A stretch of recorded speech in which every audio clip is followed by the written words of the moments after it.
प्रधानमंत्री हैं कि चौकीदार हैं। चौकीदारों की चौकीदारी जो कर रहे हैं उनकी कोई सुनी नहीं रहा है। क्या मतलब कि 2017 का जब चुनाव आया था तो भारतीय जनता पार्टी के द्वारा चौकीदारों को अपने ऑफिस में बुलाकर ये कहा गया था कि हमारी सरकार बनेगी तो 10,500 रुपये सैलरी कर देंगे, लेकिन 2 बार सरकार बन गई उत्तर प्रदेश में और सैलरी आज भी 2500 रुपये। भगवान जी, मुंशी जी, दरोगा जी, ये घास छील दो, ये बर्तन साफ कर दो, ये लैट्रिन साफ कर दो। 2500 रुपये में आज हम बताओ 2500 रुपये में हम क्या करें?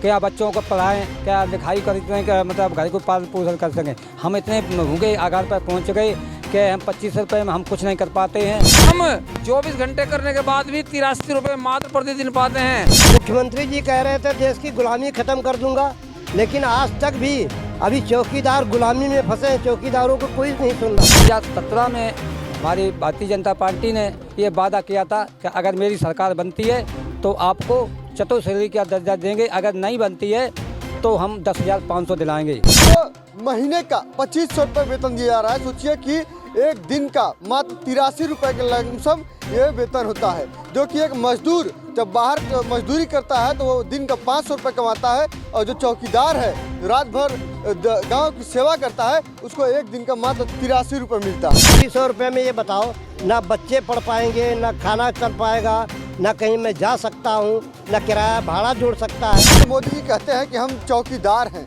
देश की सेवा कर रहे हैं। तो लखनऊ के इको गार्डन में आपको दिखा दे कि ये गांव के चौकीदार हैं, ये देश के नहीं गांव के चौकीदार हैं जो गांव की सेवा करते हैं और आज इको गार्डन में बैठकर प्रदर्शन कर रहे हैं और अपनी मांगे रखे हुए हैं कि ये गांव के चौकीदार हैं। इनकी सैलरी मात्र 2500 रुपये है, और नेता एक बार सांसद बन जाता है, विधायक बन जाता है, उसके बाद जब रिटायर होता है तो उसको लाइफ टाइम पेंशन मिलती है। कम से कम 15-20 वोट हैं एक चौकीदार की, और 70,000 ग्राम चौकीदार हैं, तो ये देख लो कितनी जनसंख्या होगी। गाँव के लोग हैं, उनसे भी मैं निवेदन करता हूँ कि वो भी इनका साथ दें, क्योंकि जब गाँव के लोग सोते हैं तो ये लोग जग कर उनकी रक्षा करते हैं। अभी मैं उत्तर प्रदेश की राजधानी लखनऊ में हूँ, और ये लखनऊ का इको गार्डन है।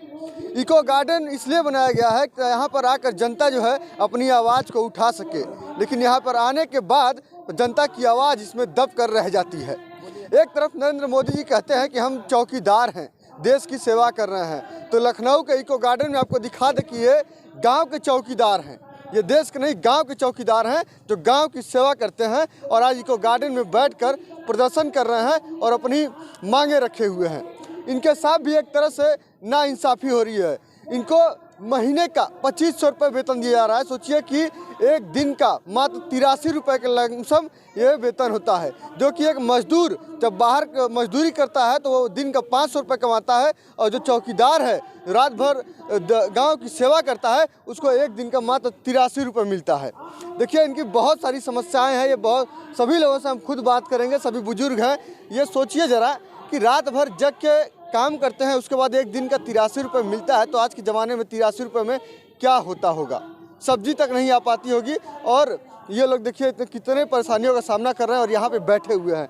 चचा से हम बात करते हैं, देखिए अब वर्दी में आए हुए हैं, इनसे ही बात करेंगे, जानेंगे कि और क्या क्या इनकी समस्याएं हैं, जो अपने गांव घर को छोड़कर ये कई आकर इको गार्डन में बैठे हैं, लेकिन कोई भी अधिकारी अभी तक इनसे मिलने के लिए नहीं आया है और ना ही कोई अभी तक सुनवाई हुई है। क्या नाम है चचा आपका? मेरा नाम है प्रेम सिंह, प्रदेश महामंत्री डिस्ट्रिक्ट इटावा सैंपई से। मैं काफ़ी दिनों से यहाँ इको गार्डन में आ रहे हैं, और मैं दिल्ली भी जंतर मंतर पर गई, परंतु अभी तक मेरी कोई ग्राम पैरी की सुनवाई नहीं हुई है। 2017 में हमारी भारतीय जनता पार्टी ने ये वादा किया था कि अगर मेरी सरकार बनती है तो आपको चतुश्रेणी का दर्जा देंगे, अगर नहीं बनती है तो हम 10,500 दिलाएंगे। परंतु दूसरी बार मुख्यमंत्री बनने के बाद में अभी तक इन्होंने मेरी कोई नहीं सुनवाई की है। परंतु हम योगी बाबा जी उत्तर प्रदेश के मुख्यमंत्री से हम गुहार लगा रहे हैं कि हमारी मांगों को पूरा किया जाए, जो आज 18,000 से वेतनमान को किया जाए।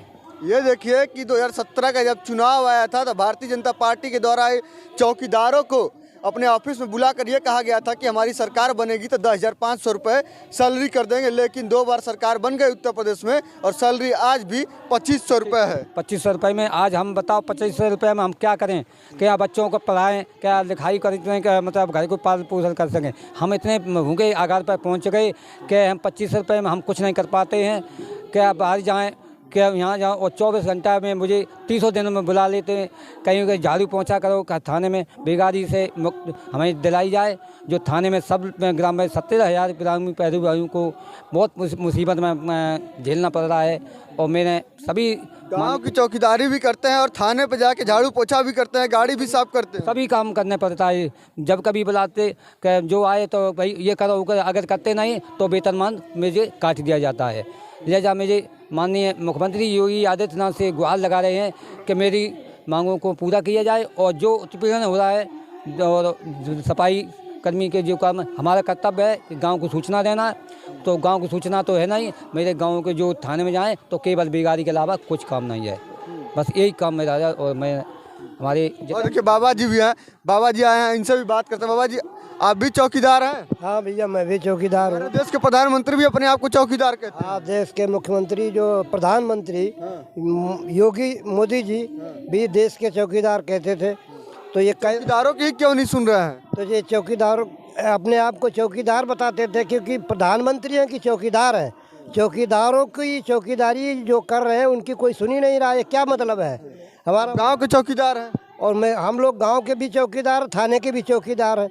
क्योंकि उत्तर प्रदेश सरकार ग्राम प्रहरी बताया गया, क्योंकि उत्तर प्रदेश सरकार चौकीदार हूँ मैं, क्योंकि हम लोग सरकारी आदमी चुने गए। लेकिन पता नहीं क्या बात है, क्या उस गुलामी, मुख्यमंत्री जी कह रहे थे देश की गुलामी ख़त्म कर दूंगा, लेकिन आज तक भी अभी चौकीदार गुलामी में फंसे हैं। चौकीदारों को कोई नहीं सुन रहा है। इसका मतलब क्या है? योगी जी को ऐसा थोड़ी कहना चाहिए। सभी विभाग के वेतन बढ़ाए जा रहे हैं और ये चौकीदार ऐसा है जो छोटे से और बड़े तक चौकीदार बताया गया है। डीएम का भी चौकीदार, एसपी का भी चौकीदार, होमगार्ड का भी चौकीदार, पीआरडी का भी चौकीदार, मुख्यमंत्री का भी चौकीदार, प्रधानमंत्री का चौकीदार, ग्राम सभा जनता जनार्दन का चौकीदार। ये कैसा निर्णय है जो देश के अंदर अभी ये गुमराह किया जा रहा है चौकीदारों को। तो ये इसका मतलब हमारा कहने का है, गुलामी क्यों नहीं ख़त्म हो रही है? प्रधानमंत्री मुख्यमंत्री कह रहे थे देश में गुलामी ख़त्म कर देंगे, लेकिन आज तक भी चौकीदार ही गुलामी कर रहा। थाने पे जाओ तो यशो कहता ये काम करो, दीवान कहता ये काम करो, सिपाही कहता इधर जाओ उधर जाओ, नाली लाओ, नाली उलझो और हमारा बर्तन मान दो, रोटी ला दो। ये तनख्वाह कितना मिलता है फिर? तनख्वाह 2500 रुपये मिलता है। 2500 रुपये में ये बताओ, ना बच्चे पढ़ पाएंगे, ना खाना चल पाएगा, ना कहीं मैं जा सकता हूँ, ना किराया भाड़ा जुड़ सकता है। तो ये गुलामी क्यों नहीं ख़त्म कर रहा? हमारा मतलब कहने का है सरकार से, ये योगी आदित्यनाथ से मेरा कहने का मतलब ये है, ये गुलामी क्यों नहीं ख़त्म हो रही है? अपने आप को कहते हैं मैं मुख्यमंत्री हूँ, प्रधानमंत्री हूँ, देश में गुलामी नहीं हो सकती है। लेकिन जो दिन आ रहा है, आज 10 साल हो गई हैं मुख्यमंत्री बने हुए, प्रधानमंत्री बने हुए, और इन लोगों ने कहा था मैं चौकीदारों की चौकीदारी ज़रूर बढ़ाऊंगा, लेकिन आज तक कोई सुनवाई नहीं है भैया। है हरियाणा में आज 15,000 रुपये हो गई और मध्य प्रदेश में 8,000, दोनों मतलब 4,000 थे, वहाँ पर 8,000 हो गई। मूल मुख्यमंत्री योगी आदित्यनाथ ने उत्तर प्रदेश में केवल 2500 रुपया में हम लोग गुजर कर रहे। उन्होंने मेरे रिक्वेस्ट कर रहे हैं माननीय मुख्यमंत्री योगी आदित्यनाथ जी से कि हमारे 18,000 सैलरी कर दिया जाए, और नहीं करते तो चतुर्थ श्रेणी का दर्जा कर दिया जाए। ये देखिए कि ये गांव के चौकीदार हैं, इनकी सैलरी मात्र 2500 रुपये है। और नेता एक बार सांसद बन जाता है, विधायक बन जाता है, उसके बाद जब रिटायर होता है तो उसको लाइफ टाइम पेंशन मिलता है। जो मेहनत करके कमा रहा है उसको मात्र 2500 मिल रहा है, और जो रिटायरमेंट के बाद हो जाता है, विधायक नहीं है, सांसद नहीं है, उसके बाद भी उसको लाखों रुपए पेंशन दिया जाता है। सही कह रहे कि नहीं कह रहे? ये तो बात सही है। और देखिए, हम चाहेंगे कि माननीय मुख्यमंत्री जी हम लोगों के वेतन पर विचार करें, क्योंकि हम लोग एक गरीब परिवार से आते हैं और 2500 रुपया में महंगाई के ज़माना में धर्म कर्म नहीं चलता है। और जिस तरह से हर विभाग के तनख्वाह बढ़ा रहे हैं, जैसे आंगनबाड़ी हुआ, रसोईया हुआ, शिक्षा मित्र हुआ, पीआईडी हुआ, हर विभाग का बढ़ा रहे हैं, तो माननीय मुख्यमंत्री जी हम लोग के विभाग चौकीदारों पर भी ध्यान देना चाहिए, ताकि गांव में कोई भी घटना होता है तो पहले हम लोग भी एसओ को जवाब देते हैं या बचाव करते हैं कि सर ऐसी बात होने वाली है। तो माननीय मुख्यमंत्री जी हम लोग के तनख्वाह पर विचार करें, यही हम हाथ जोड़कर उनसे निवेदन करना चाहते हैं। इनसे भी बात करते हैं कि ये भी गांव के चौकीदार ही हैं। अच्छा, आपका क्या नाम है? मेरा नाम राधेश्याम है, जिला सहारनपुर, थाना वडगांव। हम लोगों पे बिगाड़ी इतनी कराई जाती है कि हद से ज़्यादा। थाने में जाते हैं हाजिरी के लिए, वहाँ पे जाने से पहले हमको दीवान जी, मुंशी जी, दरोगा जी ये घास छील दो, ये बर्तन साफ कर दो, ये लैट्रिन साफ कर दो, तो हमको करना पड़ता है। और इनकी अगर सुन के नहीं जाते तो हमारा वेतन भी काट दिया जाता है। रात में चौकीदारी भी करनी पड़ती है? बिल्कुल करनी पड़ती है, 24 घंटे करनी पड़ती है जी, 24 घंटे।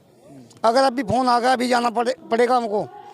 एक दिन का जो वेतन है हमारा 83 रुपये है। तो हम तो सरकार से यही कहना चाहते हैं कि सरकार हमारी सुने, आगे फिर हम इसको जिताएंगे और बनाएंगे। अगर नहीं हमारी सरकार सुनती है तो हम 70,000 ग्राम चौकीदार है, एक चौकीदार के साथ कम से कम 15-20 वोट हैं, कम से कम 15-20 वोट हैं एक चौकीदार की, और 70,000 ग्राम चौकीदार हैं। तो ये देख लो कितनी जनसंख्या होगी हमारी। बस यही हमारा कहना है कि बाबा योगी आदित्यनाथ जी हमारी सिर्फ वेतन में वृद्धि कर दे, हम आपको फिर जगाएंगे। अगर नहीं आपने हमारा कुछ उद्धार किया तो हम इसके बारे में सभी लोग सोच विचार करेंगे।